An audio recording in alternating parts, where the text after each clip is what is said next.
d'évaluation. Et si je reprends les termes de Steve Jacob, l'institutionnalisation de l'évaluation, donc rendre l'évaluation systématique et faciliter son utilisation dans le processus de prise de décision. Et cette institutionnalisation doit se manifester par l'émergence d'au moins 3 sous-systèmes.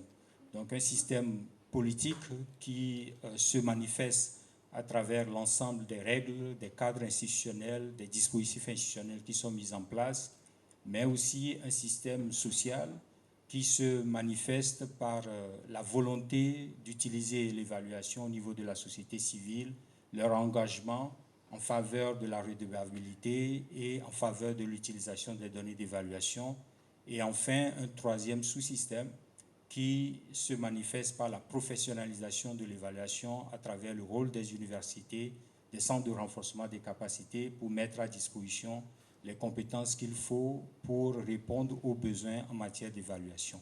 Donc fondamentalement, c'est de ces éléments-là dont nous allons parler autour de cette table et voir comment dans chaque pays la sauce a été préparée, comment les ingrédients ont été mis en place, quelles sont les différences dans la mise en place de ces systèmes et de ces sous-systèmes et qu'est-ce que nous pouvons fondamentalement en tirer comme leçon. Et donc, pour nous permettre d'aller vif dans le sujet, je vais commencer par notre pays hôte. Donc, je vais commencer par Monsieur Marcelin Cissé, comme vous le savez, est directeur général du plan, du développement et de la coordination de l'aide au ministère du plan et de l'économie et du développement de la Côte d'Ivoire. Monsieur Cissé a plus de 20 ans d'expérience dans la planification stratégique des politiques et des programmes de développement, de leur mise en œuvre ainsi que de leur suivi et évaluation, tant au plan national qu'international. Il a une riche expérience de travail, de collaboration avec différentes agences de coopération, notamment la JICA, le PNUD, l'Agence française de développement. Je crois qu'il va revenir sur ses riches expériences dans ce processus d'institutionnalisation. Donc, sans aucune autre transition, je vais lui laisser la parole. Donc, M. Cissé, à vous la parole. L'AFD, je pense que depuis ce matin, on a beaucoup insisté sur la contribution de l'ensemble des partenaires au développement, l'ensemble des acteurs qui nous a permis d'avoir aujourd'hui une loi sur l'évaluation des politiques publiques qui a été promulguée le 14 décembre 2022. Je vais rappeler brièvement ce processus. On a réuni l'ensemble des acteurs. Ça a été un processus très participatif et avec la Cour des comptes, l'un des présidents de l'une des chambres de la Cour des comptes qui a présidé les travaux. Nous étions présents, mais on a accepté de passer un peu la main et ça indique un peu l'importance de ce processus. Nous avons conduit un processus où chaque acteur veut tirer la couverture vers soi, que ce soit les institutions de la République, le Sénat, l'Assemblée nationale qui pensent que le contrôle de l'action de l'État relève d'eux. Vous avez l'inspection générale de l'État, vous avez la Cour des comptes, vous avez l'inspection générale de l'État, vous avez le contrôle financier de l'État. Tous ces acteurs, la société civile qui pense à bon droit, qui doit jouer son rôle de contrôle de l'action, contrôle citoyen de l'action de l'État, tous ces acteurs, nous avons conduit un processus qui nous a permis d'arriver à cette loi. Ça a été un processus très inclusif, je voulais insister là-dessus, et qui nous a permis d'avoir cette loi qui a été adoptée par les deux chambres du Parlement et qui a été promulguée. Alors, dans le cadre de ce processus, nous avons tout de suite noté qu'il y avait des défis. Le premier défi, c'est les capacités. Les capacités, y compris au sein des ministères de coordination, y compris le ministère de l'économie, du plan de développement, qui est censé coordonner un peu ce processus, mais l'ensemble des acteurs. On a noté tout de suite qu'il y avait des défis en termes de capacité en ressources humaines. Nous avons par ailleurs, déjà dans le PND 2016-2020, il faut rendre justice à nos acteurs. Je vois un peu M. Aref dans la salle. Nous avions conduit déjà un processus d'évaluation dans le cadre de l'évaluabilité du PND 2021-2025, c'était important. Ça nous a permis de noter qu'il y avait quand même des gaps de capacité quand on concevait la théorie du changement. On a noté tout de suite ça.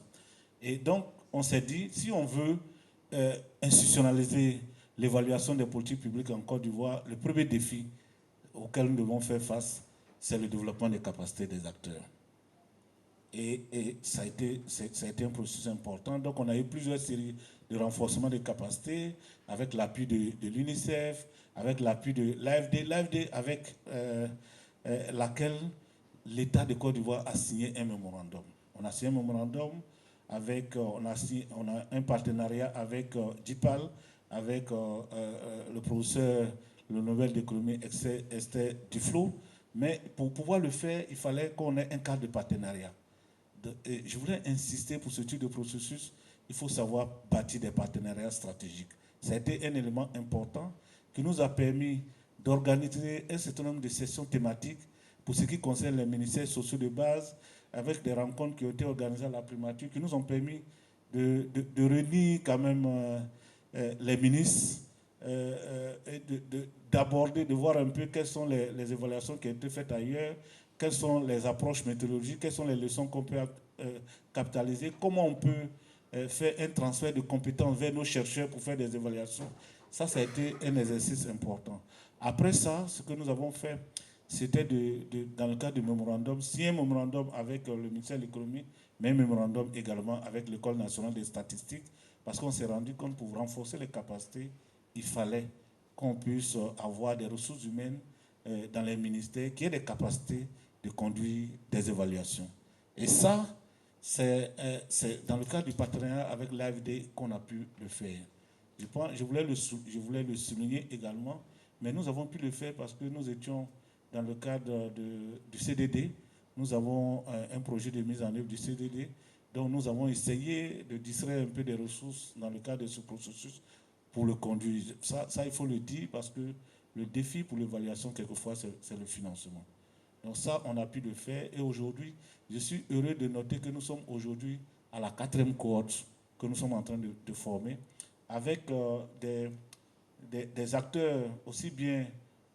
Nous avons mis en place des critères qui permettent de prioriser les ministères de coordination, en particulier le ministère de l'économie et du plein développement, mais tout en faisant toute la place aux autres ministères et les institutions de la République. Nous sommes aujourd'hui à la 4e cohorte et ça permet d'avoir un certificat avec le MIT. Et nous sommes en train de réfléchir avec Madame le ministre pour qu'on puisse valoriser un peu ce certificat. Comment on peut faire en sorte que dans nos administrations, ceux qui disposent de cette certification puissent bien entendu avoir des promotions, des motivations dans les départements ministériels. Nous avons conduit différents processus aussi, que ce soit avec l'ENAP Québec, où nous avons renforcé les capacités. Nous avons été à l'initiative du renforcement des capacités de l'ENAP Québec, que ce soit la Cour des comptes, que ce soit l'inspection générale de l'État, que ce soit les directeurs de planification, des ministères techniques, que ce soit les directeurs de planification des conseils régionaux, parce que c'est un processus d'ensemble, c'est un écosystème dans son ensemble, avec des certifications, parce que nous avons tout de suite noté que le défi, c'était le renforcement des capacités. Ça, je voulais indiquer. Et quand la loi a été adoptée, vous savez, c'est une loi. Pour l'institutionnaliser, il faut des décrets d'application. Nous avons noté que dans les décrets d'application, et nous n'avions pas d'expérience, nous avons recouru à Claire francophone. J'insiste sur les partenariats stratégiques. J'ai parlé de partenariat avec l'AFD, mais nous avons sollicité Claire francophone qui nous a aidés dans le cadre de l'élaboration du décret d'application et également la mise en place du fonds. Parce qu'il est prévu la mise en place d'un fonds pour ce processus. Et ça, je voulais profiter pour saluer Claire francophone à travers M. Doué, qui nous ont aidés également à pouvoir le faire. Pour vous dire que ce type de processus, si on veut le mettre en œuvre, il faut des partenariats stratégiques, mais en s'appuyant sur l'avantage comparatif de chaque acteur selon son mandat spécifique pour nous accompagner au mieux à opérationnaliser ce processus. Nous avons aujourd'hui l'UNICEF qui a apporté des appuis à l'Assemblée nationale. Nous étions tout dernièrement à l'Assemblée nationale parce que nous avons compris qu'il est important d'institutionnaliser, mais il faut un nivellement d'information, je ne vais pas dire renforcement des capacités au niveau de l'Assemblée nationale. Donc ce type de partenariats sont importants pour que nos parlementaires maîtrisent également les approches méthodologiques d'évaluation des politiques publiques. Voilà un peu quelques aspects. Je voulais insister sur le défi du financement.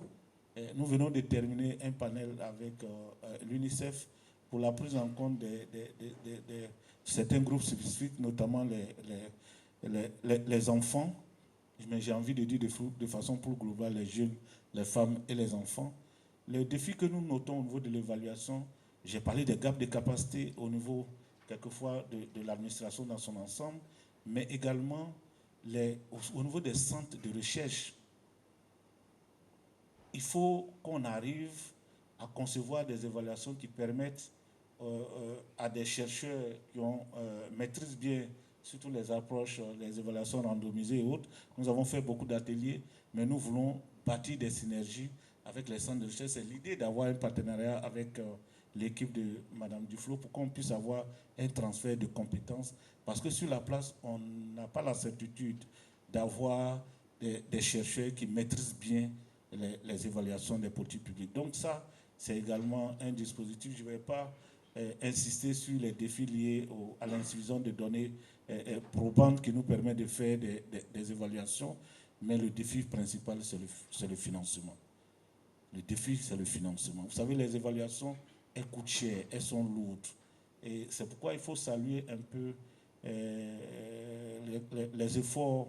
J'ai parlé de l'AFD, j'ai parlé de la BAD, et surtout l'UNICEF qui nous accompagne au quotidien. On a l'impression quelquefois que les équipes de l'UNICEF font partie prenante des équipes de la Direction générale du plan pour vous montrer un peu la forte synergie que nous avons à bâtir pour que nous puissions avoir un processus pleinement opérationnel pour qu'on puisse avoir des politiques publiques qui soient les plus efficaces possibles, qui puissent optimiser les gains de développement, qui puissent favoriser le ruissellement du processus de croissance en direction des populations les plus vulnérables et de la population de façon générale. Voilà un peu quelques aspects sur lesquels je voulais revenir. Je n'ai peut-être pas la prétention d'avoir répondu à toutes les préoccupations, mais la Côte d'Ivoire a également organisé différents forums ici qui ont permis également de donner une meilleure visibilité sur l'importance de l'évaluation des politiques publiques. Je vais parler de l'AFREA. On a organisé une table ronde ici. Aujourd'hui, nous sommes en train d'organiser le FIP. Tous ces processus-là participent d'une manière ou d'une autre à la sensibilisation au plus haut niveau de l'ensemble des acteurs sur l'importance et la nécessité aujourd'hui d'avoir l'évaluation, d'institutionnaliser et d'approprier l'évaluation des politiques publiques. Voilà un peu ce que je voulais dire et je vous remercie. Merci beaucoup. Prochain intervenant qui va nous donner une autre perspective, une perspective qui vient de l'Afrique du Nord, donc une perspective marocaine. Monsieur Jamal Ramdan, vous êtes président de l'Association marocaine de l'évaluation et administrateur de société. Vous êtes ingénieur d'État, statisticien, économiste, conseiller en stratégie et expert en évaluation. C'est une personnalité qu'on ne présente plus dans le monde de l'évaluation parce qu'il est très bien connu. Anciennement, vous aviez occupé plusieurs postes de direction. La liste est longue, je ne veux pas tout les rappeler, mais vous venez vers nous avec plus de 30 ans d'expérience dans le domaine de l'évaluation, avec une trentaine d'évaluations mises en œuvre. Et vous avez été aussi un acteur dans la mise en place des cadres d'institutionnalisation d'évaluation au Maroc. Donc, partagez-nous votre expérience et ce que nous pouvons en tirer comme leçon. Un développement progressif, mais qui était quand même marqué par un fait marquant, qui est la constitutionnalisation de l'évaluation en 2011. Donc je vais rapidement partager avec vous ce qui s'est passé avant 2011 et après 2011. Avant 2011, surtout pendant les années 80, l'évaluation était surtout impulsée par les bailleurs de fonds qui placent leur argent et qui veulent avoir un rendu sur les résultats de ce qu'ils ont mis en place. Et il n'y avait que très peu d'évaluations qui émanent des institutions marocaines. Cependant, il y avait deux méta-évaluations marquantes. La première, c'était en 1995. Et derrière cette évaluation, il y avait la Banque mondiale et la conclusion principale qui était adoptée même au plus haut niveau du pays, c'est que le Maroc touche à l'arrêt cardiaque, l'économie marocaine. Et donc, c'était un événement marquant qui a donné une première impulsion à l'évaluation. Alors, une deuxième méta-évaluation date de 2025. C'était 50 ans après l'indépendance du Maroc. Là aussi, on a mis la main sur des problèmes, notamment en termes de développement économique et social, qui ont donné une deuxième impulsion au processus d'institutionnalisation. Alors pendant cette période, on a quand même connu la naissance de quelques institutions qui traitent de l'évaluation. Par exemple, au niveau du Haut Commissariat au Plan, il y avait une direction chargée de l'évaluation. Au niveau du ministère de l'Agriculture, il y avait également une direction de l'évaluation. Au ministère de l'Équipement, j'étais moi-même chargé de cette structure. Et donc, on n'avait pas fait grand-chose en termes d'évaluation.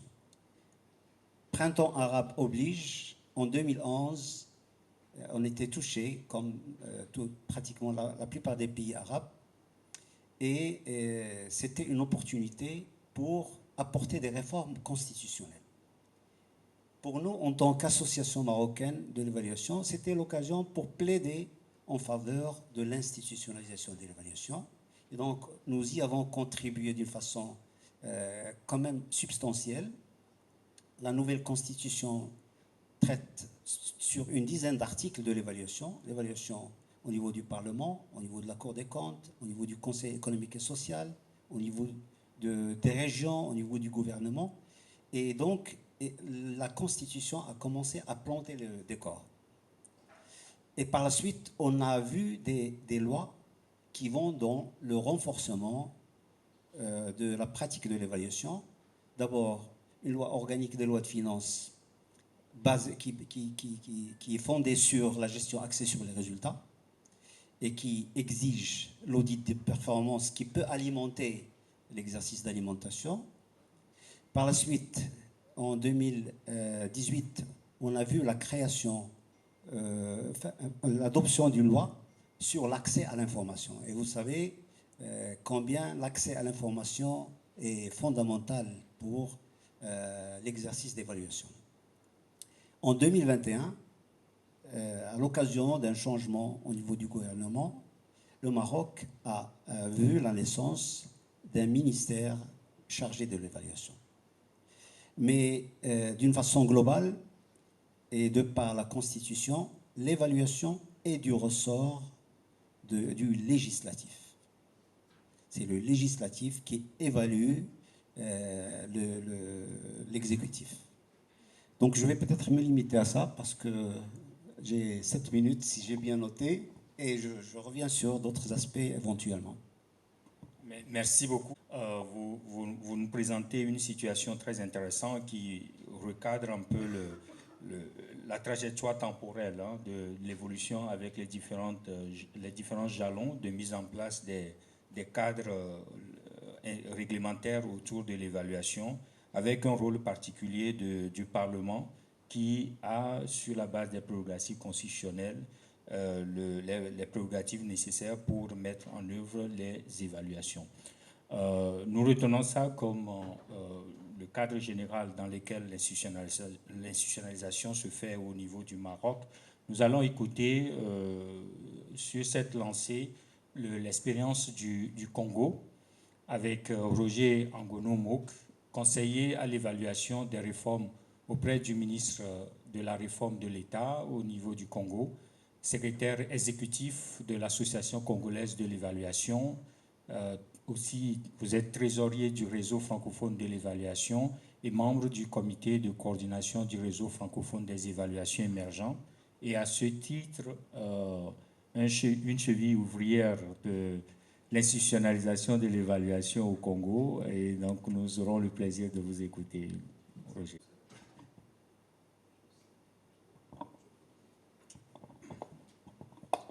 C'est bon, ok. Je vais, comme on dit, dévier un peu de la règle du panel pour remercier ici dans la salle monsieur le docteur Daniel Mikailou.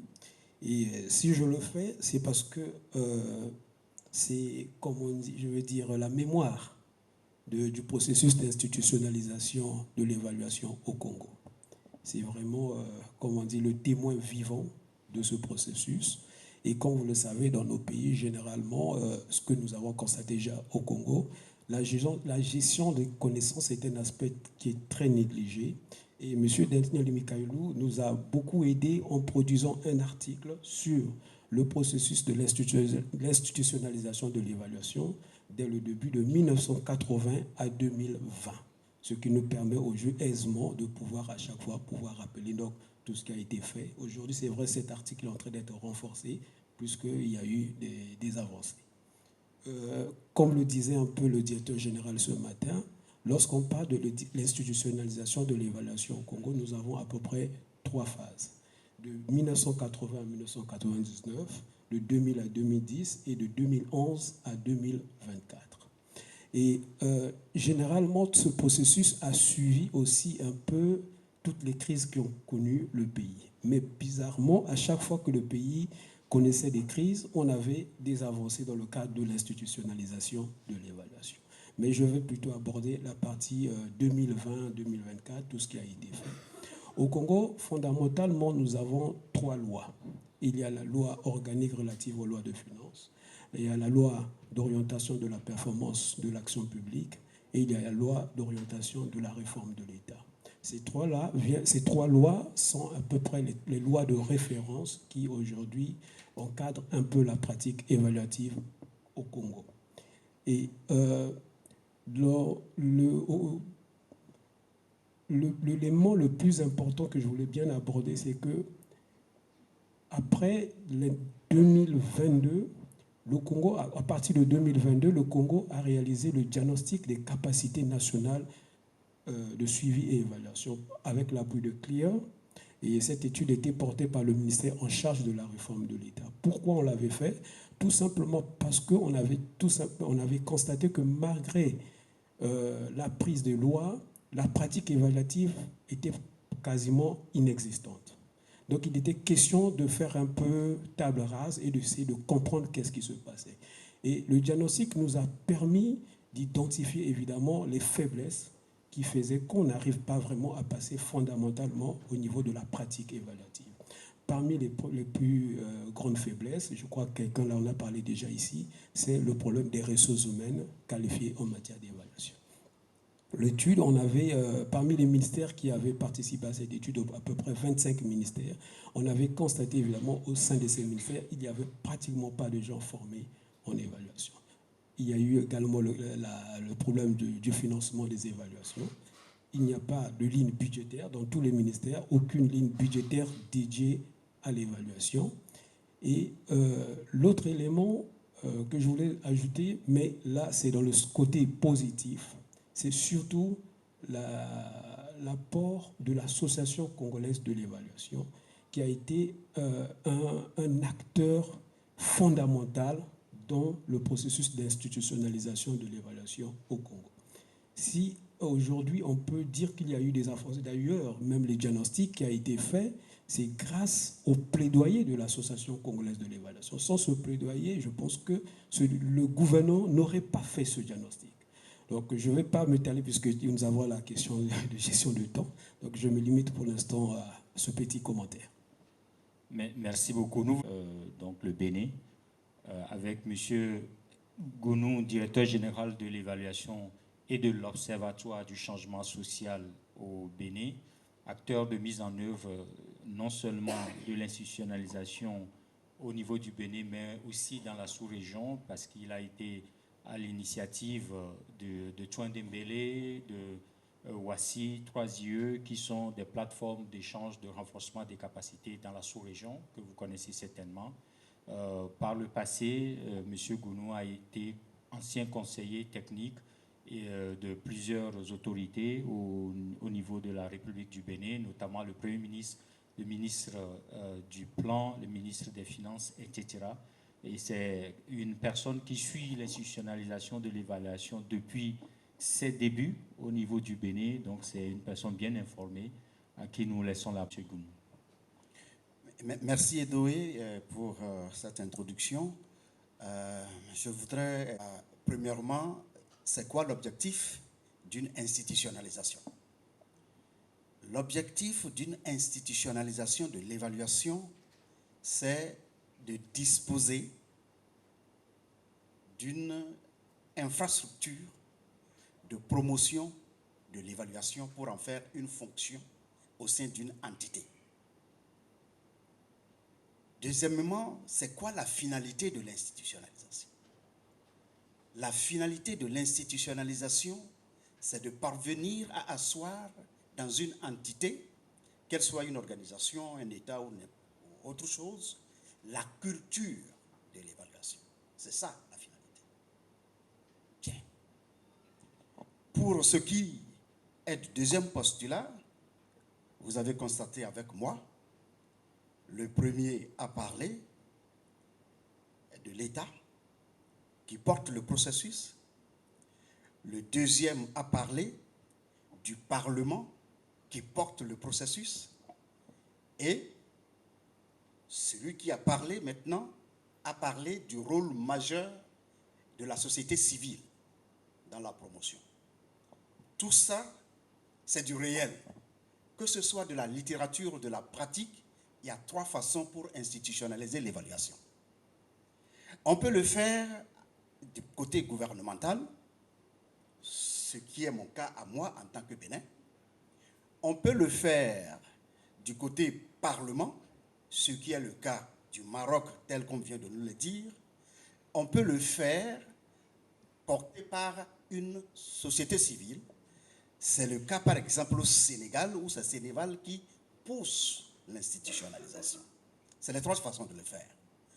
C'est important de clarifier ça pour que dans les différents exemples que nous sommes en train de donner, il n'y a pas meilleur exemple. Chacun va avec son contexte et son environnement. C'est important de dire ça. Ceci étant, pour ce qui est du Bénin, nous avons fait ce processus, quelqu'un l'a déjà dit, hein, il faut le faire progressivement. On est en retard par rapport à personne. Mais chacun fait son école. Pour ce qui nous concerne, nous l'avons fait en 5 étapes. La première étape nous a permis de faire le diagnostic d'entrée au processus. La deuxième étape nous a permis de définir la stratégie et la marche à suivre. La troisième étape nous a permis d'élaborer des instruments qui vont nous aider à opérationnaliser notre institutionnalisation. La quatrième étape, c'est celle de la production évaluative. La cinquième, c'est celle de la promotion de l'utilisation de l'évaluation. Maintenant, il y a l'infini qui est le développement de la culture évaluative. Voilà les étapes. Bien. Quand nous avons fait le diagnostic, le résultat, c'est la capacité nationale en évaluation du Bénin que nous avons obtenue. Et comme presque tous les autres, nous étions à un niveau en termes de capacité d'évaluation tel que nous ne pouvions pas entreprendre des évaluations. Et les évaluations qui se conduisaient dans le pays, c'est pareil comme mes prédécesseurs, c'est les partenaires qui les conduisaient avec l'expertise qui nous venait d'ailleurs. Des expertises qui nous venaient de Côte d'Ivoire, qui nous venaient du Sénégal, qui nous venaient du Burkina Faso, etc. Bien. Une fois que nous avons compris ça, on a assis une stratégie pour institutionnaliser. C'est une stratégie à 2 niveaux. Au niveau stratégique purement, nous avons défini un cadre légal et institutionnel pour conduire le processus. au niveau opérationnel, nous avons entrepris l'élaboration des outils d'évaluation. Et donc, ces deux éléments de stratégie nous ont permis, pour ce qui est du niveau stratégique, de créer le CNE, c'est-à-dire le Conseil national de l'évaluation, qui est un organe d'orientation au niveau national sur tout ce qui touche à l'évaluation. Au niveau opérationnel, nous avons élaboré un guide méthodologique national. Encore une minute. Nous avons élaboré, mais je n'ai pas fait 5 minutes. J'ai droit à 7 minutes. Je n'ai pas encore fait 5 minutes. Bien, ceci étant, je continue. Alors, on a un guide méthodologique national. On a la RAM, qui est une approche plus courte et plus rapide de conduire des évaluations en situation particulière, difficile.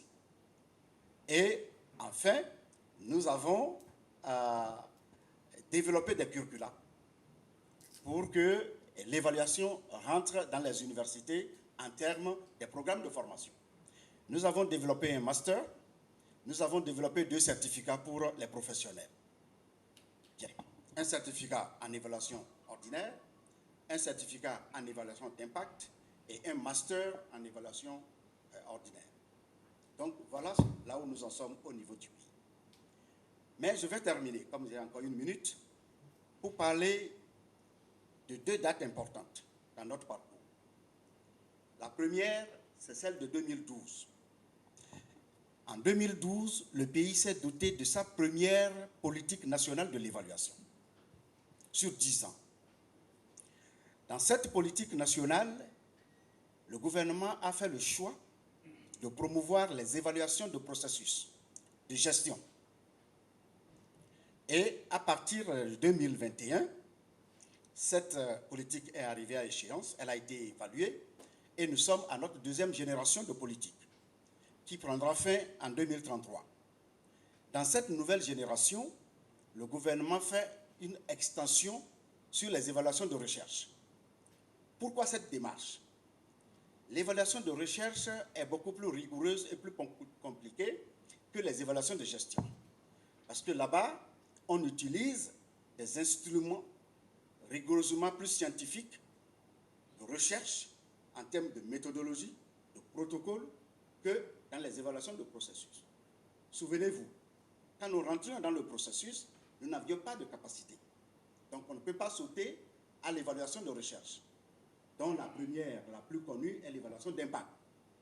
Donc voilà pourquoi on a fait cette progression graduelle. Donc cette date est importante. La deuxième date, c'est celle de 2018.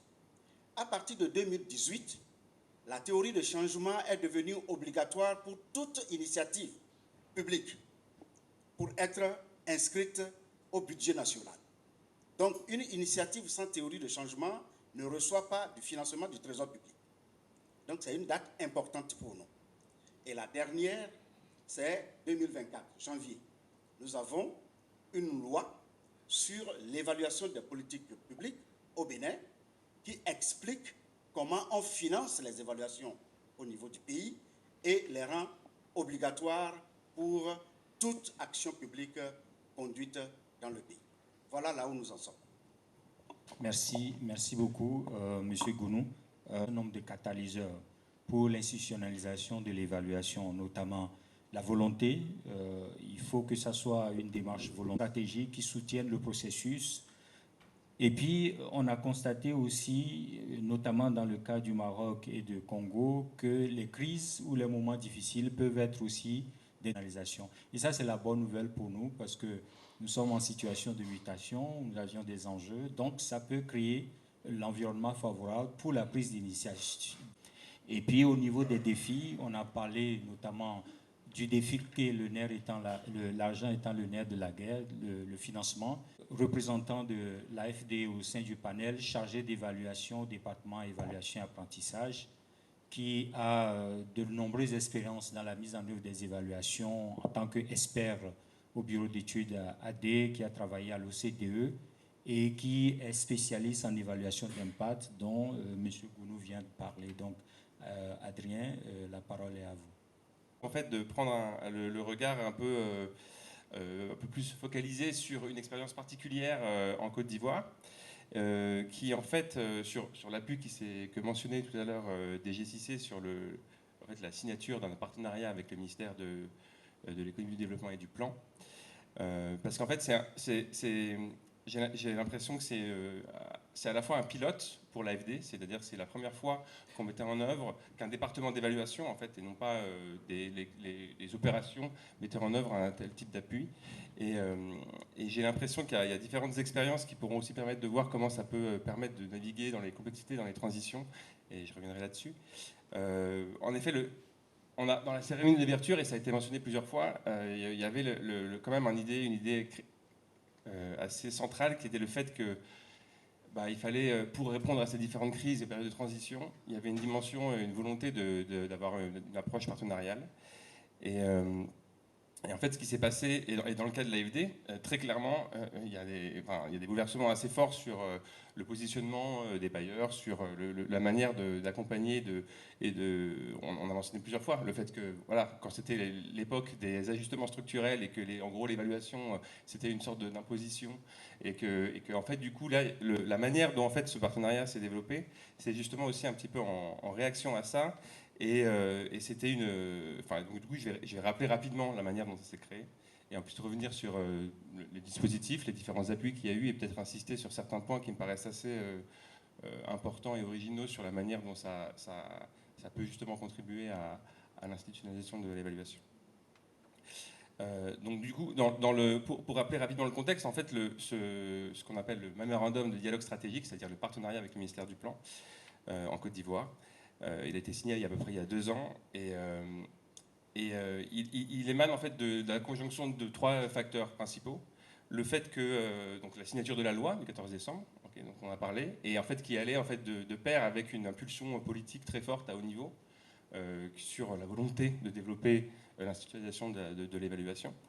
Et en fait, sans laquelle en fait c'est essentiel, parce qu'en fait, il faut qu'il y ait une commande d'évaluation, sinon ça peut être difficile de le faire parfois émerger du bas, mais c'est une des options qui était mentionnée avant. Il y a eu la volonté en fait de lancer des exercices d'évaluation au sein de l'AFD, en fait une forte, et donc ça toujours le besoin pour l'AFD d'avoir une redevabilité forte sur les différents projets qui étaient en œuvre en Côte d'Ivoire, et donc des incitations fortes à évaluer. Et du côté du département d'évaluation, une révision de la politique de l'évaluation à l'AFD qui avait pour... donc il y a différents axes qui ont changé, mais en particulier un axe qui devenait très fort, qui était le fait d'augmenter, de faire plus d'évaluation en partenariat avec les différents partenaires, et qui était un des constats de l'évaluation, de la politique d'évaluation. Donc là, on est vraiment dans la méta-évaluation, mais du fait en fait, c'était pas suffisant comme pratique. Et donc du coup, à la suite de ça, ce partenariat en fait, a été créé. Et c'est un peu la première fois qu'il y avait un investissement en termes de ressources et aussi de temps d'un point dans le département d'évaluation, y compris des personnes présentes dans l'agence qui allaient relayer et qui allaient appuyer tout ce partenariat avec le ministère du Plan. C'est la première fois qu'il y avait ça au sein de l'AFD. Donc je salue Marion pour ça.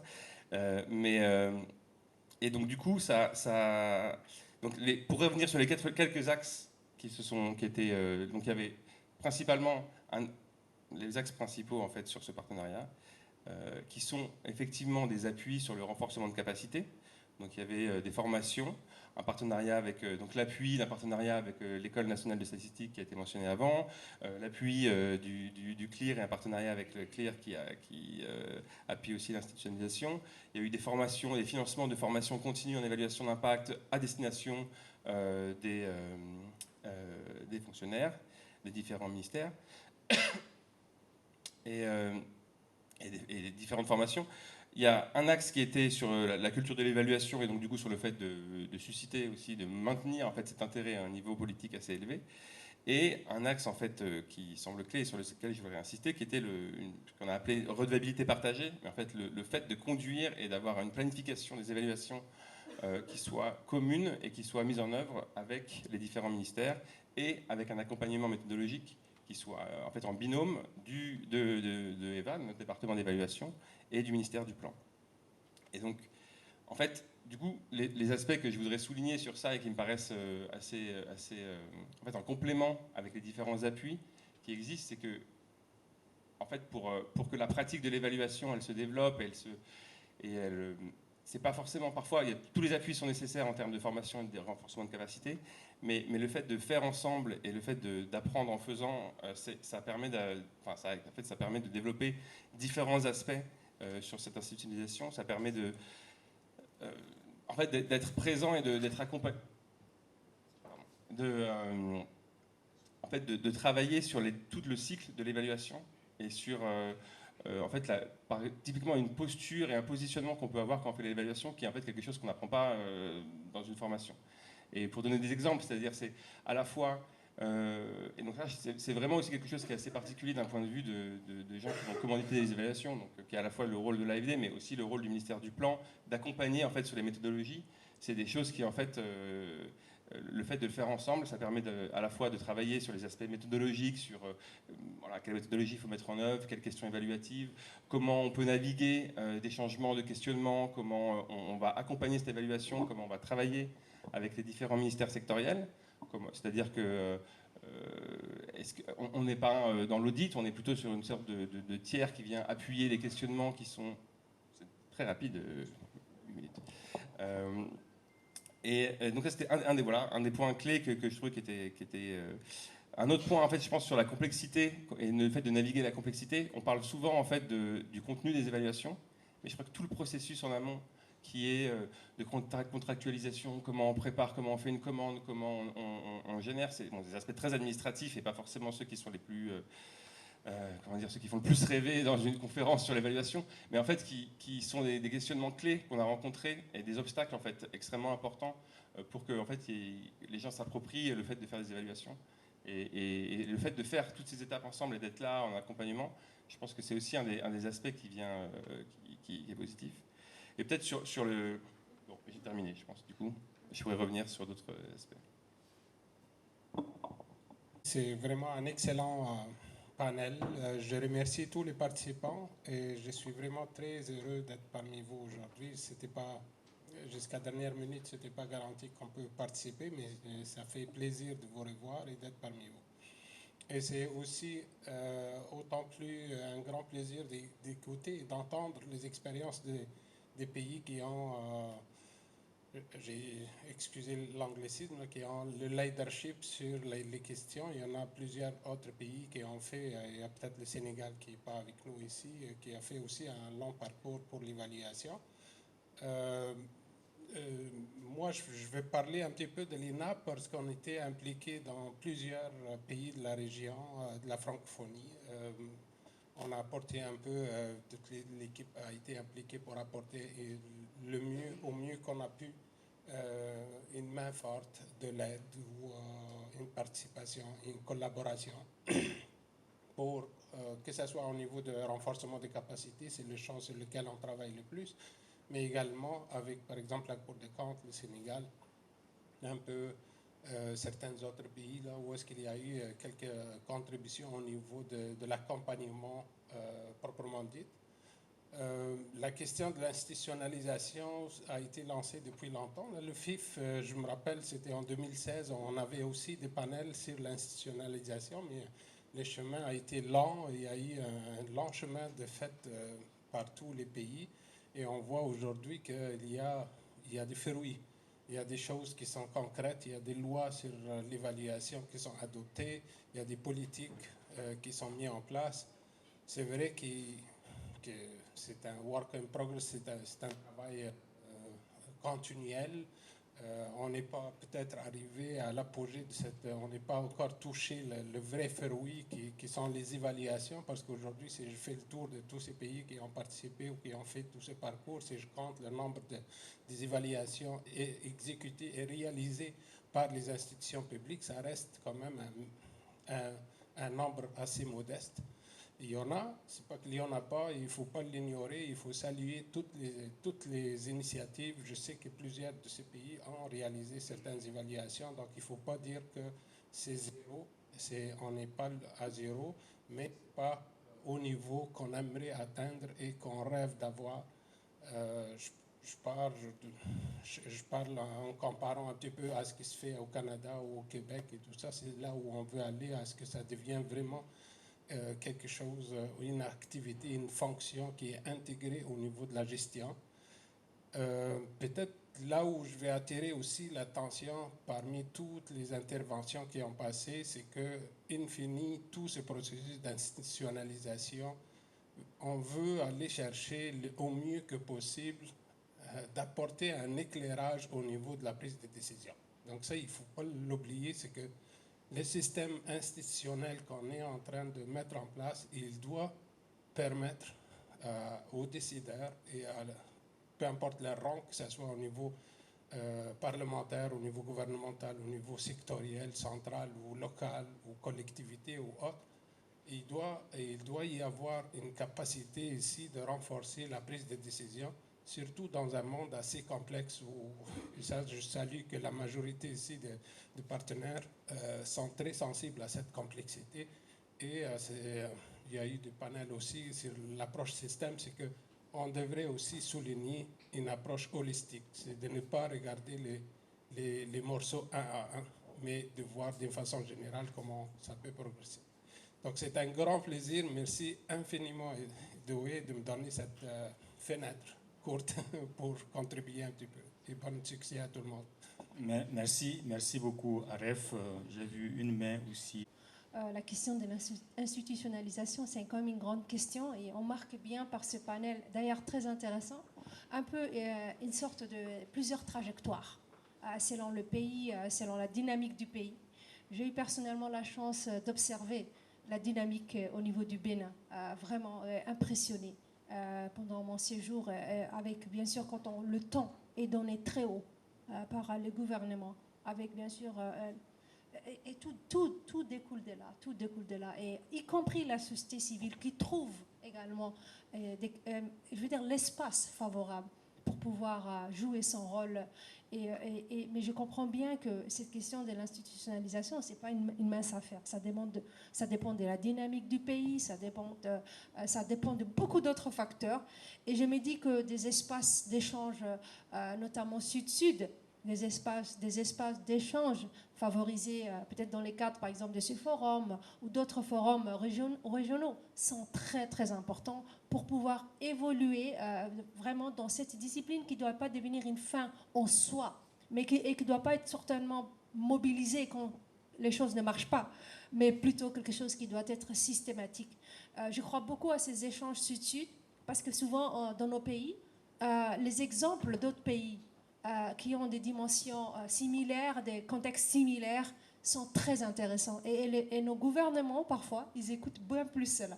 Et donc, moi, j'aimerais bien vraiment, peut-être à l'issue de ces panels, qu'on puisse continuer cette conversation. Rappelle-toi, Edoé, également le forum qui a eu lieu aussi avec Sénéval, donc récemment, avec bien sûr M. Gounou qui était là. C'est vraiment cela. Donc, par in fine, on ne peut pas se permettre le luxe donc d'éviter l'évaluation qui ne doit pas devenir une discipline. Et là, je partage juste mon impression, une discipline importée de l'extérieur, mais quelque chose qui est un outil d'appui, d'aide à la décision, un outil qui nous permet finalement de progresser et non pas de continuer le business as usual. C'est vraiment ça. Donc, merci beaucoup pour cet excellent panel. Merci. Donc, c'était très riche. Et le fait d'avoir des expériences différentes, des trajectoires différentes, compte tenu des contextes qui sont différents. Donc ça, je pense que ça fait le charme de ce panel. Je voudrais juste revenir sur la question de la gestion des connaissances. Je pense qu'aujourd'hui, quand on regarde toute cette expérience dans les différents pays, à travers l'institutionnalisation de l'évaluation, les évaluations qui sont faites, différents types d'évaluations qui sont faites, il y a beaucoup d'outils qui sont développés. C'est aujourd'hui comment, au-delà du niveau national, avoir une plateforme, que ce soit au niveau régional, sous-régional, continental, pour vraiment capturer et capitaliser toute cette expérience. Aujourd'hui, d'autres pays qui ne sont pas au même niveau, même si le contexte est différent, devraient pouvoir bénéficier de cette riche expérience pour éviter de réinventer la roue. Donc la gestion des connaissances est un élément important dans l'opérationnalisation des politiques, lois, stratégies, mais aussi en appui à l'institutionnalisation de l'évaluation des politiques publiques. Donc quand on regarde un peu en termes de durabilité, donc ça c'est le deuxième point, on regarde, le Congo a parlé de comment l'évaluation ou l'institutionnalisation de l'évaluation a résisté, en tout cas à différents contextes, à différentes conjonctures. C'est aussi de se poser la question de savoir comment aujourd'hui on peut avoir en tout cas une base solide en termes d'évaluation, de l'inculquer dans les cultures, dans les pratiques, dans la gestion, comme pour les autres disciplines, de sorte que ça va résister au changement de régime, au changement d'acteurs, et qu'on puisse avoir en tout cas une référence dans nos pays, que ce soit au niveau politique, que ce soit au niveau parlementaire, que ce soit impulsé par la société civile, mais que ce soit quelque chose qui reste, qui est consolidé, qui est amélioré au fil du temps. Donc merci encore, Edoé, et c'était un plaisir de venir assister à ce panel. Service d'évaluation je suis directrice du service d'évaluation de la coopération belge au développement. J'ai trouvé fort intéressant les discussions, le contexte et tout l'historique dans lequel vous avez replacé l'institutionnalisation des pratiques d'évaluation. Il ne suffit pas de mettre les choses sur papier, mais il y a toute une dynamique de mobilisation de différents types d'acteurs aussi qui est importante. Moi, j'avais deux questions. Donc, c'est par rapport au rôle du Parlement et qui a été plus mis en évidence dans la situation du Maroc, mais peut-être qu'il y aura d'autres intervenants sur le rôle du Parlement. Donc, peut-être si vous pouvez donner un peu plus d'exemples aussi sur comment le Parlement mobilise les évaluations.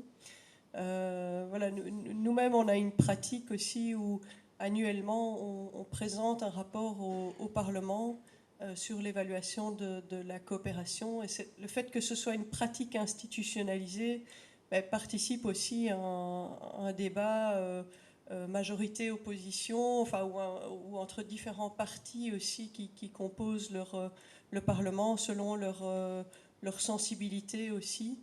Et le fait aussi de communiquer au Parlement et de créer ce dialogue renforce aussi l'indépendance de l'évaluation, parce que ça reste justement pas au niveau gouvernemental uniquement, avec voilà, d'éventuelles pressions sur l'opposition, enfin d'éventuelles pressions en fait sur l'évaluation. C'est vrai que on a l'avantage et le fait d'institutionnaliser, comme le dit Madame, ça permet aussi de faire durer dans le temps et que la pratique puisse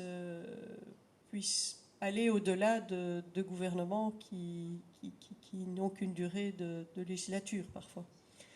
La deuxième question, c'est plus par rapport à la situation au Bénin. Donc, vous parlez d'évaluation systématique, et je crois que souvent dans l'institutionnalisation, on passe par des étapes d'évaluation systématique, mais en même temps, ça crée aussi parfois des évaluations obligatoires et parfois une certaine fatigue aussi de l'évaluation. Donc c'est aussi, et comme les moyens aussi sont limités, comment prioriser là où on va faire les évaluations. Peut-être il faut avoir un suivi peut-être qui soit plus systématique, et l'évaluation, la positionner là où on se pose de réelles questions. Je suis le conseiller du bureau de l'UEMOA ici en Côte d'Ivoire. Mais donc, juste avant ça, j'ai été le chef de la division suivi et évaluation des politiques de l'UEMOA. Et je suis vraiment très content d'être ici, surtout dans ce panel Et je voudrais me permettre vraiment de féliciter le conseil scientifique parce que lorsqu'on voit l'articulation vraiment des thèmes, je crois que l'intérêt qui est porté sur l'institutionnalisation est un choix majeur. Et donc, je voudrais féliciter vraiment les différents panels et m'efforcer de partager un peu les leçons. Donc, ce que l'UNICEF a évoqué, l'expérience du Bénin, et on peut en citer d'autres, mais ce qu'on retient et qui sous-tend le premier sens de mon intervention, c'est vraiment c'est l'ancrage institutionnel. Donc, dans les choix d'institutionnalisation, on a vu les différents modèles. Et la question qui devrait nous être soumise, c'est quel est l'ancrage qui assure le mieux la finalité de l'évaluation telle que M. Gounou du Bénin venait de l'évoquer.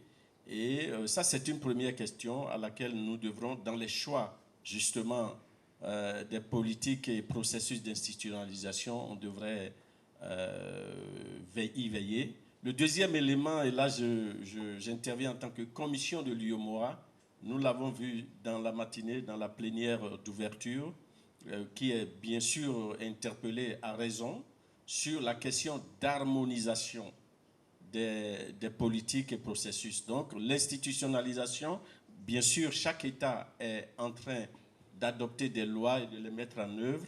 Alors, lorsqu'on est dans un espace comme l'UOMOA, c'est important que, justement, la Commission puisse travailler à définir à travers, on l'a vu ce matin, des directives, une directive communautaire qui permet de capitaliser les pratiques nationales, mais aussi de développer du benchmarking, l'UNICEF l'a évoqué, pour qu'on puisse tirer les meilleures pratiques dans cette institutionnalisation. Et pour terminer, je crois que M. Gounou l'a abordé dans le développement du processus, c'est qu'une des leçons, c'est la stabilité du cadre institutionnel. Et lorsqu'on analyse un peu le cas du Bénin, je pense que ça fait bientôt une dizaine d'années, plus ou moins, que le Bénin est dans ce processus. Et je note que les acteurs n'ont pas si tant changé. Et ça, c'est un élément important. Et mon dernier point, c'est vraiment qu'il y a une deuxième question. J'ai parlé de l'ancrage, le meilleur ancrage. Et le deuxième, c'est les mutations. Nous sommes dans des contextes de mutation complexes. Et comment on doit pouvoir assurer l'institutionnalisation dans un environnement qui bouge du point de vue géopolitique et même du point de vue des contraintes macroéconomiques au niveau étatique. Voilà un peu le centre de mon intervention et je voudrais encore une fois remercier donc, le modérateur de m'avoir donné la parole. Soufndia, je suis le directeur du suivi et de l'évaluation à la Direction générale du plan de Côte d'Ivoire. Vous avez dû remarquer depuis ce matin la mobilisation exceptionnelle, je dirais, du Parlement, qui sont venus en grand nombre, aussi bien au niveau du Sénat que de l'Assemblée nationale.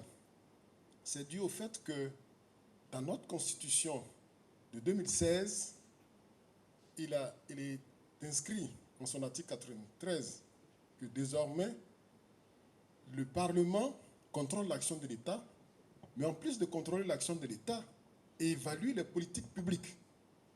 Donc c'est une nouvelle mission qui est donnée au Parlement d'évaluer les politiques publiques. C'est d'ailleurs pour cette raison que aujourd'hui on a des commissions, un peu comme les commissions des affaires financières, économiques et financières, et tout ça dans les deux chambres du Parlement. On a également des commissions d'évaluation des politiques publiques. Et donc, c'est une nouvelle mission pour le Parlement d'évaluer les politiques publiques. Et donc, le fait que ce soit inscrit dans la Constitution a été le déclencheur au niveau de l'institutionnalisation de l'évaluation, je dirais, dans notre pays. Et ça date de novembre 2016. Et à partir de là, justement, Il y a eu la loi que le DG a très bien expliquée, mais on ne s'est pas arrêté qu'à la loi. On a aujourd'hui une politique nationale d'évaluation qui est en train d'être affinée, je dirais, pour sa validation. On a le guide national d'évaluation des politiques publiques, également qui, normalement, devrait pouvoir, après un contrôle qualité de certains experts, mettre à la disposition vraiment de tous les praticiens. Nous avons également, et ça on l'a discuté il y a 2 semaines avec l'AFD et CLIE francophone, sur une plateforme de gestion des connaissances, justement pour permettre vraiment de capitaliser toutes les leçons apprises au niveau des évaluations qui seront réalisées. Et avec l'appui également de CLIE francophone, le DG l'a rappelé, nous avons des drafts, je dirais, de décrets pour la mise en place d'un fonds pour l'évaluation des politiques publiques, parce qu'effectivement, aujourd'hui, quand bien même la loi instruit tous les programmes, tous les projets, de prévoir une ligne budgétaire pour l'évaluation, il y a également un fonds qui sera mis à disposition, aussi bien au niveau de l'exécutif, donc logé au sein du ministère en charge de l'économie, du plan et du développement, mais également au niveau des 2 chambres du Parlement, afin que les évaluations puissent être faites. On sait tous aujourd'hui que l'évaluation coûte de l'argent, et donc c'est important que nous puissions mettre en place ce fonds. Et donc nous avons un décret, un projet de décret qui justement donne un peu les différents éléments pour nous permettre vraiment de pouvoir gérer les différents fonds qui seront mis à disposition. On a également un projet de décret qui a déjà été réalisé, comme je l'ai dit, avec l'appui de CLIE francophone, puisque ça a été, je dirais, une co-construction par l'ensemble des parties prenantes, aussi bien au niveau des parlementaires, mais que de la société civile, de toutes les institutions qui s'occupent, par exemple, je dirais, de l'évaluation. Donc voilà un peu, ensuite de ce que le DG l'a dit, quelques éléments que je voudrais ajouter sur l'institutionnalisation. Nous sommes, je dirais, en train d'y travailler pour qu'effectivement, on puisse disposer de tous les instruments et méthodes qui nous permettent de faire de bonnes évaluations. Voilà, merci. Kayoulou, président de l'Association congolaise d'évaluation. Et lorsque je parcours la littérature sur l'institutionnalisation à travers les publications qu'on peut lire sur le site du RFE, de CLIAFA, on note clairement qu'il y a des avancées notables en matière d'institutionnalisation dans la plupart des pays africains. On le constate, comme le rappelait Aref, qu'il y a eu un FIF, n'est-ce pas, qui s'était focalisé sur la question de l'institutionnalisation. Et depuis, on constate que partout, il y a des lois, on essaie de renforcer les cadres légaux. La question que je me pose, quand je vais dans les pays, puisque je fais de l'évaluation, j'ai passé du temps au CNUT et je suis allé souvent dans des pays, quel est l'impact de l'institutionnalisation sur l'offre et la demande de l'évaluation? Parce que la question soulevée, mon frère Gonou Abdoulaye est claire. L'institutionnalisation a une finalité, ce n'est pas une fin en soi. C'est certainement un vecteur ou un levier, n'est-ce pas? C'est un levier qu'on utilise pour certainement promouvoir quelque chose. Et d'ailleurs, ici, le conseiller Angono au ministère, n'est-ce pas, en charge de la réforme de l'État, il soulevait cette question. Au Congo, on a commencé tout le processus d'institutionnalisation, il a montré les différentes étapes. Mais ce qu'on observe aujourd'hui, c'est que l'institutionnalisation a un faible impact sur la pratique évaluative. On en parle, mais on voit bien que ça ne bouge pas beaucoup. On se plaint toujours du financement des évaluations. On se plaint, aujourd'hui, si vous voyez, combien d'évaluations ont été entreprises au Congo après tout ça. Ça ne bouge pas beaucoup. Quelle est la situation au Maroc? Je crois qu'au Maroc, quand je suis allé faire une évaluation là-bas, j'ai bien vu que ça remonte depuis 2011, je crois. Hein? Voilà. La constitutionnalisation de l'évaluation, ça remonte, je crois, à ça. Ça nous fait quoi depuis 2011? Ça fait beaucoup d'années. Mais quel a été l'impact en termes, n'est-ce pas, de, je dirais, pratique évaluative? Si je veux savoir, si j'avais un indicateur sur le nombre d'évaluations ou quoi, qu'est-ce qui s'est passé réellement? Qu'est-ce qui s'est passé réellement? Pour ne pas que institutionnaliser devienne simplement une mode. Une mode, comme ça arrive souvent en Afrique. On entend ça quelque part et tous, on est embarqués. On en parle, mais rien ne change concrètement. Au Congo, on est en train de profiter justement aujourd'hui encore de ce processus, n'est-ce pas, de la mise en place du budget programme.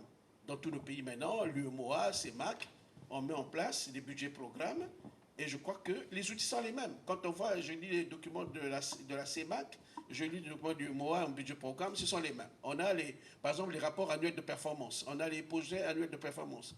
Et là-dedans, bon, voilà, le rapport annuel de performance, on le considère comme étant un outil de suivi, mais tout le débat qu'on a actuellement, qu'est-ce qu'on fait de l'évaluation dans les programmes budgétaires? Et souvent, on constate que quand on travaille, dans le cas du Congo, on a un vrai débat, parce qu'on ne budgétise même pas les évaluations dans le cadre, n'est-ce pas, des projets annuels de performance. C'est un problème. Et donc, vraiment, je voudrais qu'on débatte réellement de cette question de l'impact de l'institutionnalisation sur la pratique évaluative, sur l'offre et la demande de l'évaluation. Tout à fait. On va essayer de répondre à ça. On me fait signe que notre temps est... Donc, une dernière intervention. Cédric, essayez d'être bref et on va passer la parole aux panélistes. Merci, Audrey. Je vais être très bref. Je suis un fournisseur des évaluations, donc j'écoutais les panélistes avec beaucoup d'attention. Et peut-être en quelques secondes, pour embrayer ce que vient de dire le président de la Société congolaise d'évaluation, je n'ai pas suivi parmi les panélistes une attention ou bien un point sur la dissémination. Dans tous les processus que vous avez développés, parce qu'il y a la question de redevabilité qui revient toujours, le citoyen qui attend. Le fait que, sur les impacts de l'institutionnalisation, je n'aurais pas l'expertise et la connaissance sur les pays, mais je pense que sur l'intervention, justement, le partenariat, et sur ce que j'ai essayé d'expliquer avant, c'était le fait que un des éléments, vous aviez dit justement est-ce que l'institutionnalisation permet de faire des évaluations? J'ai aussi l'impression qu'à certains moments, en fait, il faut faire des évaluations, de quelque manière que ce soit. C'est aussi un moyen à la fois de donner des exemples et d'avoir des cas de figure où du coup toutes les parties prenantes, que ce soit des commanditaires jusqu'à la manière dont on va disséminer, peuvent voir tout l'intérêt du processus. Alors du coup, évidemment, il faut un cadre, mais un des aspects qui était clé dans l'approche qu'on essayait de mettre en œuvre aussi, c'était utiliser, en l'occurrence, les ressources et des moyens qui sont disponibles via les projets de l'AFD et les fonds qui existent pour faire des évaluations au sein des projets de l'AFD.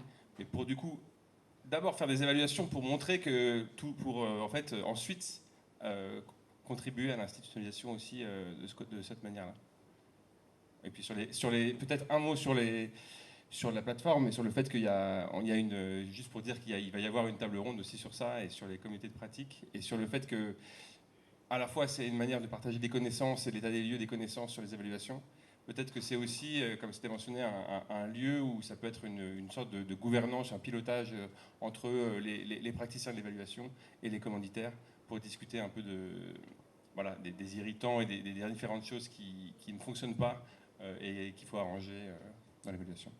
Il faut qu'on fasse beaucoup attention.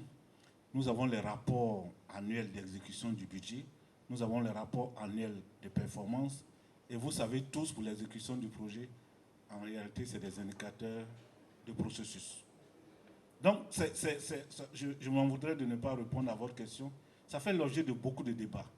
Il faut qu'on ait dans notre dispositif de planification des revues à mi-parcours qui permettent de conduire des évaluations et de pouvoir ajuster les inflexions. Si vous voulez avoir des rapports annuels intégrant des évaluations, je vous assure que souvent ce n'est pas très évident. Ça fait le débat qu'on a quelquefois dans le processus budgétaire entre les responsabilités et les missions de chaque acteur. Le temps est très short, mais il faut qu'on y fasse attention. Quelquefois, vous avez l'impression, nos amis du contrôle financier de l'État, qui veulent aller sur la matière qui porte quelquefois sur la conception de politique publique, c'est deux choses qui sont différentes. Donc je voulais vraiment insister sur cet aspect pour qu'on dans le processus d'institutionnalisation, on fasse attention. C'est des processus qui s'accompagnent, mais il faut bien qu'on fasse attention à cet aspect.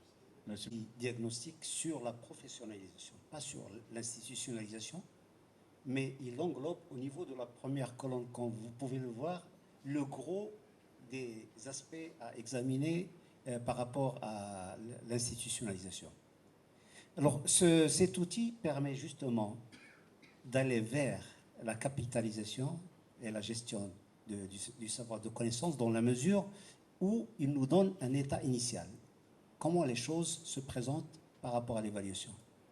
Ça répond aussi à mon ami Daniel. Qu'est-ce qui s'est fait depuis 2011? Beaucoup de choses.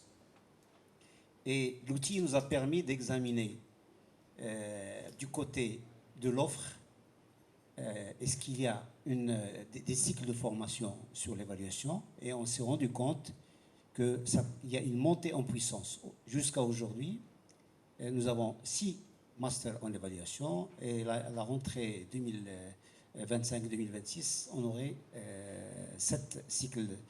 Ça nous a permis aussi de nous pencher sur la qualité de la demande en examinant un échantillon de 300 termes de référence et la qualité des rapports en examinant une centaine de rapports d'évaluation, méthodologie, éthique, etc. etc.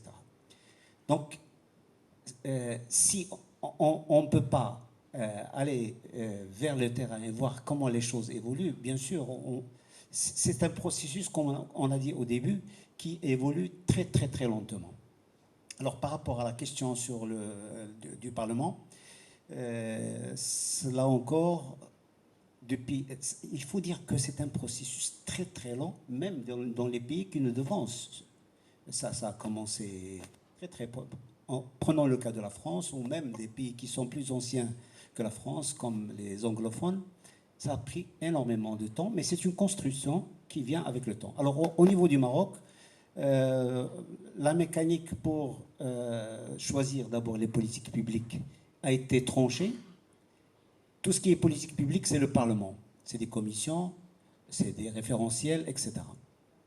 Et tout ce qui est politique et programme, c'est du ressort c'est la Cour des comptes qui fait l'exercice à la demande du Parlement. C'est-à-dire que la Cour des comptes est considérée comme un prestataire et il a fallu du temps pour qu'elle se convertisse à cette nouvelle mission. Donc auparavant, elle était surtout sur le contrôle de la gestion, le contrôle sanction, et ils ont commencé à développer une entité chargée de l'évaluation. Autre question de Serge, c'est le dernier pavé, qu'est-ce qu'il traite? Il traite de l'utilisation des produits de l'évaluation. Et quand on dit utilisation, au sein du Parlement, au sein du gouvernement, enfin au sein de la société civile, etc. Et là, on a constaté que les institutions constitutionnelles, de par les textes, ont l'obligation de partager les résultats. Et mieux encore, ils doivent partager même l'état d'avancement de la mise en œuvre. Surtout la Cour des comptes. Vous entrez dans la Cour des comptes du Maroc et vous allez trouver un état, une partie dans le site de la Cour des comptes qui vous donne les recommandations et l'état d'avancement de leur mise en œuvre. Je crois que je vais me limiter à ça. Du point de vue du Congo, moi je ne vais pas répondre aux questions d'une manière spécifique, mais je vais apporter une réponse un peu globale. Et je vais vous expliquer pourquoi j'apporte cette réponse globale. Parce que si nous n'avions pas fait le diagnostic de nos capacités nationales en suivi-évaluation, je pense que le Congo aurait emprunté un chemin où on pouvait très rapidement chercher à avoir des lois par-ci, par-là, des décrets, ainsi de suite. Mais le diagnostic nous a fait comprendre une chose. D'ailleurs, il ne s'agit pas d'une course, il ne s'agit pas d'une course, mais de bien comprendre le contexte et d'avoir une démarche assez cohérente. Avant le diagnostic, Au Congo, nous avons quatre ministères qui se partagent un peu les questions d'évaluation. Le ministère en charge de la réforme de l'État, le ministère du Plan, le ministère du Contrôle d'État et le ministère des Finances. Ces quatre ministères ne se parlaient même pas. C'est-à-dire qu'il n'y avait pas d'échange d'informations en ce qui concerne l'évaluation au niveau de ces quatre ministères. C'est grâce au diagnostic, tout ce qui a été fait, tout le plaidoyer, que nous avons pu créer le pont et échanger avec ces différentes parties prenantes. Et donc, en tenant compte un peu de toutes les faiblesses, tous les dysfonctionnements qu'il y a à notre niveau, nous avons plutôt opté pour, d'abord, le diagnostic nous a permis de bien comprendre le contexte et d'avoir une démarche beaucoup plus cohérente. Aujourd'hui, au moment où je parle, parce que nous sommes vraiment au cœur du processus, c'est le programme national de renforcement des capacités. Comment nous pouvons doter le pays d'un programme national de renforcement des capacités qui prend en compte la majorité des questions que vous avez posées. Et donc, pour le Congo, aujourd'hui, la priorité des priorités, c'est le programme de renforcement de capacité. Et d'ailleurs, pour élaborer ce programme, il y a deux ministères qui ont vraiment le leadership sur les questions d'évaluation, qui se démarquent réellement. C'est le ministère en charge de la réforme de l'État et le ministère du Plan. Et ces deux ministères travaillent déjà main dans la main pour pouvoir élaborer, donc créer une dynamique pour élaborer ce programme de renforcement des capacités. Nous pensons qu'à travers ce programme, nous pourrons avoir finalement pour apporter des réponses à toutes les questions que vous nous avez posées. Mais je vais quand même, il y a eu un élément qui a été évoqué ici sur la coopération sud-sud. Mais je rappelle quand même que le doyen Gounou était beaucoup à Brazzaville pour nous encourager à faire le diagnostic. Voilà. Merci à vous. L'aspect des questions que je regroupe en 3 points. La durabilité, il faut déjà regarder les éléments clés d'institutionnalisation de l'évaluation. Ces éléments clés sont premièrement le leadership affiché au plus haut niveau de l'État. Ça, c'est un élément essentiel, déterminant pour la durabilité. Le deuxième élément qui nourrit la durabilité de l'institutionnalisation, c'est travailler à construire une administration favorable à l'implantation de la fonction évaluative. Si vous ne travaillez pas à préparer une administration, il n'y a pas d'évaluation et il n'y a pas d'institutionnalisation. Deuxième élément de durabilité. Troisième élément de durabilité, c'est de travailler à développer la demande en évaluation et l'offre en évaluation. Et ça, il faut asseoir des programmes de renforcement. Nous en avons, pour ce qui est du cas du Bénin. Et donc, tous ceux qui sont du côté de la demande de l'évaluation, Parlement, gouvernement, directeur de projet, ceci, cela, ça, c'est la catégorie de la demande de l'évaluation. Il y a des programmes spécifiques pour réveiller cette catégorie d'acteurs. De l'autre côté, il y a les offreurs en évaluation, qui sont les différentes firmes qui nous accompagnent. Il y a des programmes spécifiques pour ces firmes que nous donnons actuellement. C'est des éléments de durabilité. Et le dernier que je vais évoquer, c'est le nerf de la guerre.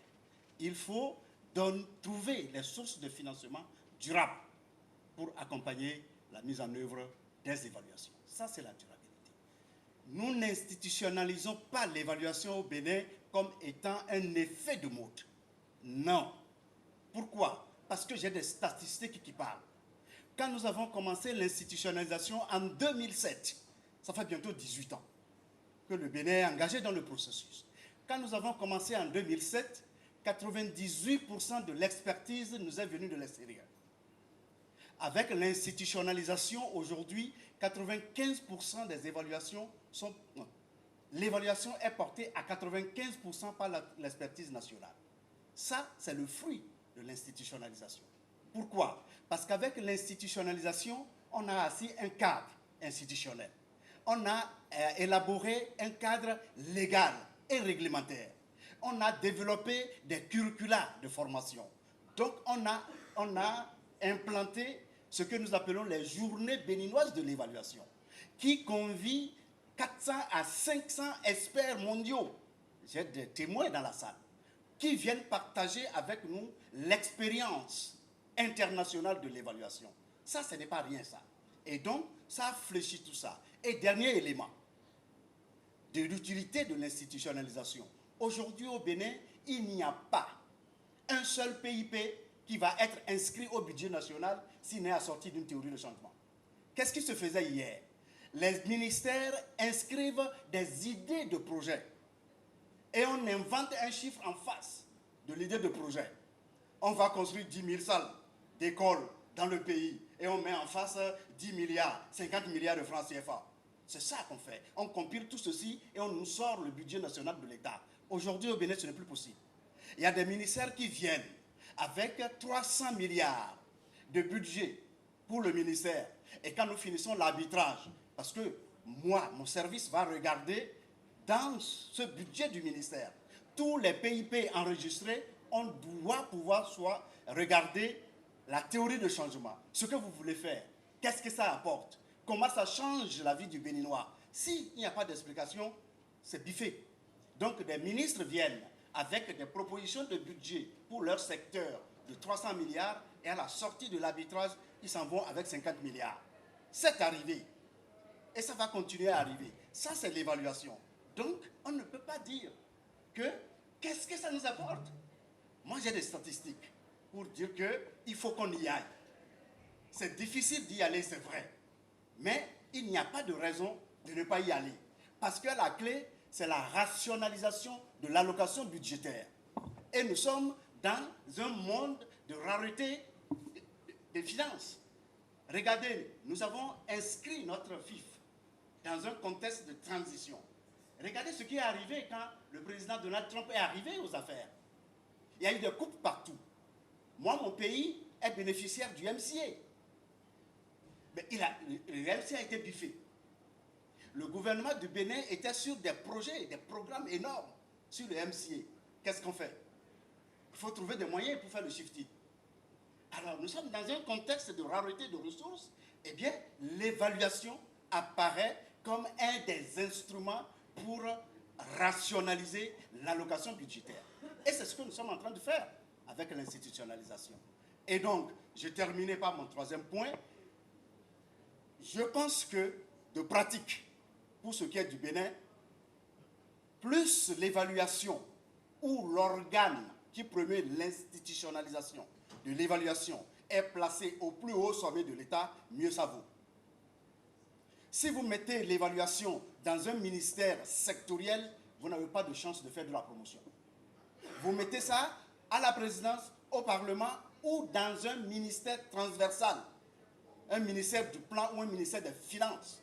Mais en dehors de ça, l'expérience nous a montré que si vous placez l'évaluation dans un ministère sectoriel qui n'a aucune emprise sur le gouvernement, vous ne faites rien, quelle que soit la volonté politique du chef de l'État.